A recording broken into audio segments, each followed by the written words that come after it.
नमस्कार दोस्तों, आपके एमपीपीएससी के एग्जाम में लगभग 50 दिन का समय बचा है और इन 50 दिन में मैं आपके सामने वो सिलेक्टेड टॉपिक लाया हूं जहां से विगत वर्षों में लगातार क्वेश्चन पूछे गए। और अगर इन 50 दिन में अगर एक टॉपिक को आप 1 से 2 दिन में भी अगर कंप्लीट करते हो तो आपका प्रीलिम्स का पूरा सिलेबस खत्म हो जाएगा और आपका प्रीलिम्स पूरा तरीके से निकलने के चांसेस रहेंगे। तो सबसे पहले हम बात कर लेते हैं दोस्तों, 50 आपके सामने दिन बचे हैं और आपके पास लगभग 35 से 37 आपके टॉपिक में निकल कर लाया हूं। सबसे पहला जो टॉपिक आता है दोस्तों वो आता है मध्य प्रदेश की प्रमुख जनजातियां। अगर विगत वर्षों के पेपर उठाकर देखोगे तो वहां से आपको पता चलेगा कि जनजातियों से लगातार क्वेश्चन पूछा जाता है और अगर आप जनजातियों का चैप्टर पढ़ोगे ना तो एक दिन भी नहीं लगेगा, आप इसको कवर अच्छे से कर लोगे। लेक्चर देख लो, फिर उसके बाद में रिवीजन कर लो, उसके बाद में क्वेश्चन लगा लो, आपका ये चैप्टर खत्म हो जाएगा। दूसरा, मध्य प्रदेश की सीमा से लगे हुए जिले और कौन कौन से राज्य आपके मध्य प्रदेश की सीमा से लगते हैं। इसमें एक चीज का ध्यान ये रखना है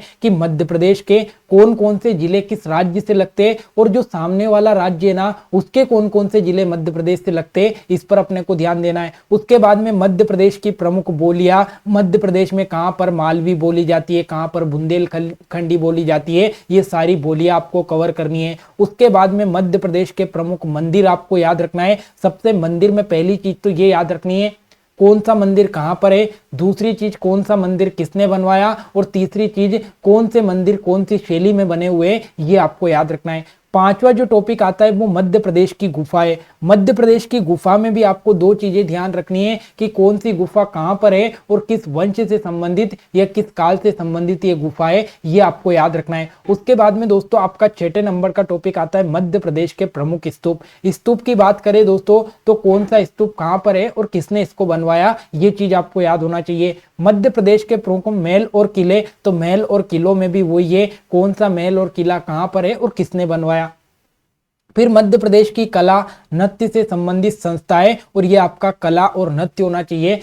कौन सा नृत्य किस क्षेत्र में होता है, कौन सा नाटक किस क्षेत्र में होता है और इनसे संबंधित जो संस्थाएं जो केंद्र है ये कहां पर है, वो आपको याद रखना है। उसके बाद में मध्य प्रदेश के प्रमुख मेले आपको याद रखना है। कौन सा मेला किस त्योहार पर लगता है, कितने दिन तक चलता है और कहां लगता है, ये आपको याद रखना है। उसके बाद में दोस्तों हम आगे बढ़ेंगे तो मध्य प्रदेश के प्रमुख उत्सव हो गए, जैसे आपका निवाड़ी में या ओरछा उत्सव हो गया, खजुराहो उत्सव हो गया, तो ये सारे जो उत्सव हो गए ये आपको याद रखना है। मध्य प्रदेश के प्रमुख लोक नृत्य अपन ने बात करी ली, जितने भी डांस या लोक नृत्य वो कहाँ होता है वो आपको याद रखना है। लोक गायन आपके होने चाहिए, मालवा के, बुंदेलखंड के, बघेलखंड के जो लोक गायन है ये कौन कौन से। मध्य प्रदेश की विश्व धरोहर स्थल कौन कौन सी, ये आपको याद होना चाहिए। मध्य प्रदेश के प्रमुख साहित्यकार और उनकी कृतियां आपको याद होनी चाहिए।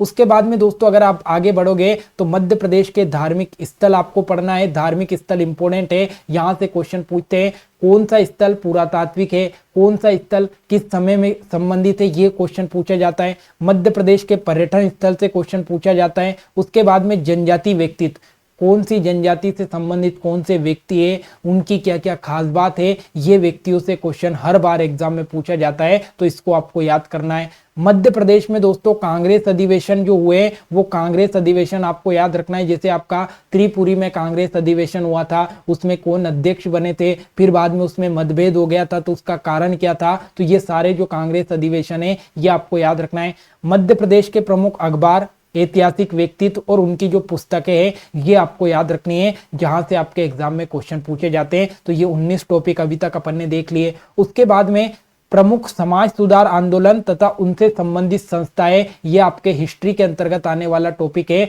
प्रमुख समाज सुधारक और उनसे संबंधित आंदोलन। फिर भारत के प्रमुख गवर्नर जनरल और वायसराय से क्वेश्चन पूछे जाते हैं, ये भी हिस्ट्री का टॉपिक हो गया। राष्ट्र उद्यान, इसमें मध्य प्रदेश के राष्ट्र उद्यान तो पढ़ना ही पढ़ना है, साथ में भारत के राष्ट्र उद्यान भी आपको याद रखना है। मध्य प्रदेश में वन्य जीव अभ्यारण्य, तो मध्य प्रदेश में कौन कौन से अभ्यारण्य है ये आपको याद रखना है। भारत के जैव आरक्षित क्षेत्र आपको पढ़ना है, जहां से एग्जाम में क्वेश्चन पूछा जाता है। भारत तथा विशेष तौर पर मध्य प्रदेश में रामसर स्थल, तो ये जो रामसर स्थल है ना दोस्तों, ये भारत की तो पढ़नी है, साथ में मध्य प्रदेश की भी पढ़नी है।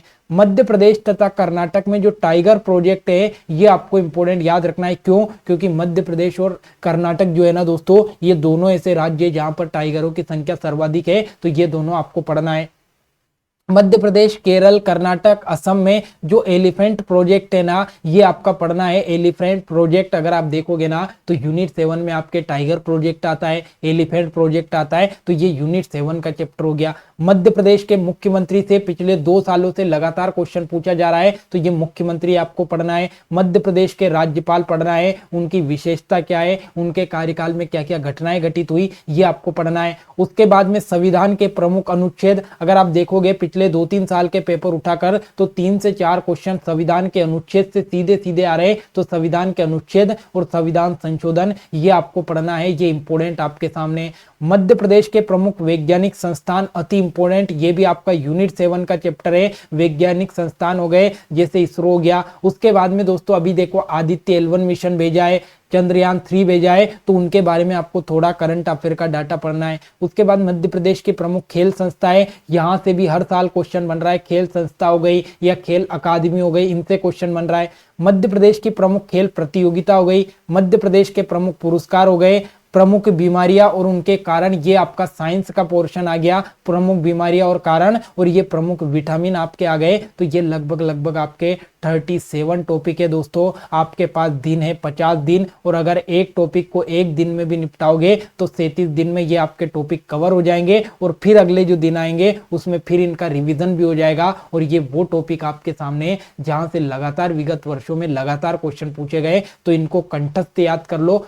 देखो ये सारे टॉपिक अगर आप कवर करना चाहो ना तो मात्र 10 दिन के टॉपिक है। 10 दिन में ये पूरे टॉपिक आप निपटा सकते हो। पर अपन कोशिश ये कर रहे हैं कि आपका जो तैयारी चल रही है, जो आपका जिस हिसाब से आप पढ़ रहे हो वो तो आप पढ़ो ही पढ़ो, लेकिन बीच में एक एक 1.5 घंटा इन टॉपिक को देते चलो, तो ये 37 के 37 टॉपिक आपके 37 दिन में निपट जाएंगे। ऐसा नहीं है कि दिन भर हम इसी टॉपिक में एक ही टॉपिक को दिन भर पढ़ रहे हैं, पर कोशिश ये करो कि ये जो 37 टॉपिक है ना, इनका पहला टॉपिक आज अपन ने पढ़ा, 1 घंटे में इसको पढ़ लिया और 1 घंटे में इसके क्वेश्चन लगा लिए, तो यहाँ से आपकी तैयारी और बेहतर हो जाएगी और रफ्तार पकड़ लेगी आपकी तैयारी। ये चीज आपको इंपॉर्टेंट याद रखना है। बस ये टॉपिक आप पढ़ लो, बाकी जिस तरीके से आप तैयारी कर रहे हैं ना, वो आपकी तैयारी अपने हिसाब से चलने दो, पर 1-2 घंटा इनको दो, ताकि ये इंपॉर्टेंट टॉपिक है जहां से विगत वर्षों में क्वेश्चन पूछे गए। तो आशा करता हूं कि ये जानकारी, ये वीडियो आपको पसंद आएगा। इसकी जो पीडीएफ रहेगी ना, ये मैं टेलीग्राम पर सेंड कर दूंगा, वहां से आप डाउनलोड कर लेना। तो मिलते हैं, सॉरी टेलीग्राम चैनल का भी मैं लिंक दे देता हूँ या नाम बता देता हूँ,